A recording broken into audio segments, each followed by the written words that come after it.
Hi, everyone. Matt here with the Relief Valve podcast. We didn't have the shitbag roundup over the weekend. That ended up being a busy family weekend. And I apologize to everyone that I left you hanging without any news updates. So we're going to jump right into it. First, we're going to start with the drone hitting Chernobyl. I'll give you a quick update for anybody that's unfamiliar about Chernobyl and what the situation is there.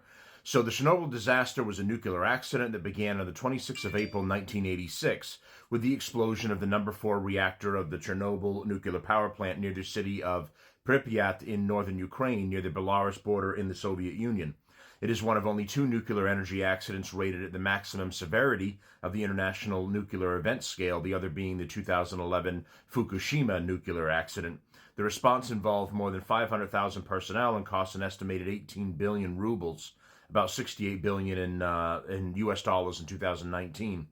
It remains the worst nuclear disaster in history and the costliest disaster in human history, with an estimated cost of 700 billion.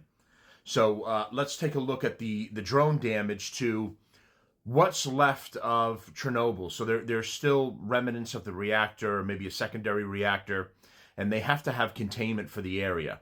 So a shell, which they call the sarcophagus, has been built over Chernobyl to act as a defensive means to not only help with containment inside, but attacks from the outside. A drone ended up hitting it on Valentine's Day. Here's some of that. Well, we could see a small hole in the sarcophagus shelter above the what were the reactors of the Chernobyl nuclear power plant after another night of bruising Russian drone strikes. Now, the damage seems to be on the outer metal casing.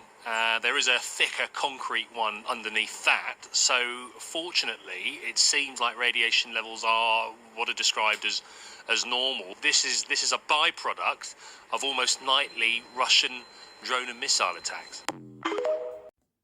So in continuing on with that shell that you saw there, Pripyat was abandoned and replaced by the purpose-built city of Slavyursk, Yankee. The Chernobyl nuclear power plant sarcophagus, completed in December of 1986, reduced the spread of the radioactive contamination and provided radiological protection for the crews of the undamaged reactors. In 2016 to 2018, the Chernobyl new safe confinement was constructed around the old sarcophagus to enable the removal of the reactor debris, with cleanup scheduled for completion by 2065. So now you've had the drone attack here. Both sides are blaming each other, with negotiations breaking down between specifically Zelensky and Trump. What's happening here is the reports have been that Zelensky has been upset that Trump communicated with Putin without talking to him, the great and all-powerful Zelensky, Voldemort Zelensky. So he was upset about that. And then Trump was trying to arrange precious mineral deals with Ukraine for America to have the rights of 50% of those minerals, and either being given to us or the sales of the minerals, when Zelensky at this point has refused. So the Zelensky, the corrupt shitbag of Ukraine, has been willing to be the arbiter of theft for millions or billions at this point of American taxpayer dollars.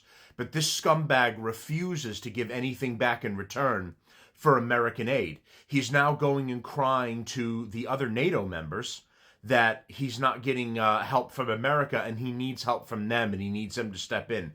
So Zelensky will go on another, money begging, please help me tour with the rest of the NATO nations, because he's not getting where he needs to get with Trump.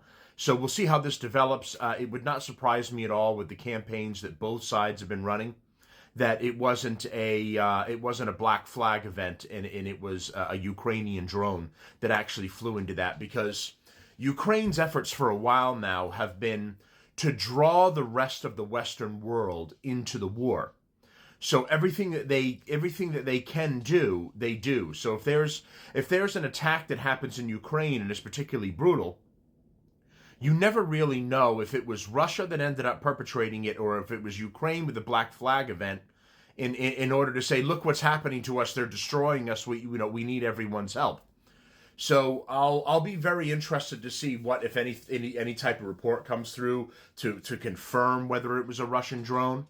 or whether it was, a Ukrainian drone. It could be bad for both sides. On that map that you saw on that video, it was, it's right in the center of Ukraine, obviously. You've got Russian territory right there, and you've got Belarus right there. So to damage the reactor further and allow additional fallout to come from it, with prevailing winds going in either direction, you're sending radioactive winds to Russia, you're sending radioactive winds to Belarus and other Eastern European countries. You have a bad situation. Really, they should not be fighting in that area at all. It should just be a clear zone and fight somewhere else. But obviously, they're not going to be overly concerned about that with direct targets hitting it at this point. So that's a concern, and we'll keep an eye on who they claim the drone belonged to. Hopefully, Biden was never really honest about all of this. I hope the Trump administration will be, and we'll get more updates at what's happening over there. Even with enough prevailing winds, it can blow very more kind of diluted radioactive winds to the west as well, to the United States. It can travel, pretty far if it's bad enough, and the winds change, they shift in this direction. I mean, they can be pushed anywhere all over the world. So it's there are nuclear teams there from other NATO countries which are neutral in all of this, and they oversee and help maintain the reactor and maintain it at safe levels that it's at right now. But further attacks can turn it into a larger situation in that area.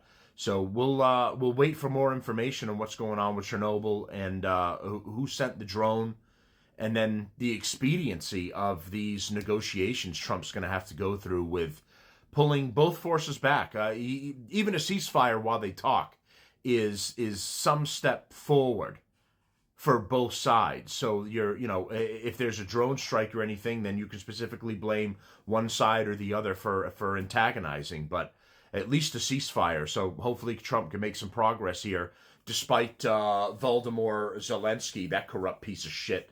And we'll see how it moves forward. All right, thanks everyone, and I'll have more updates coming a little later on this morning.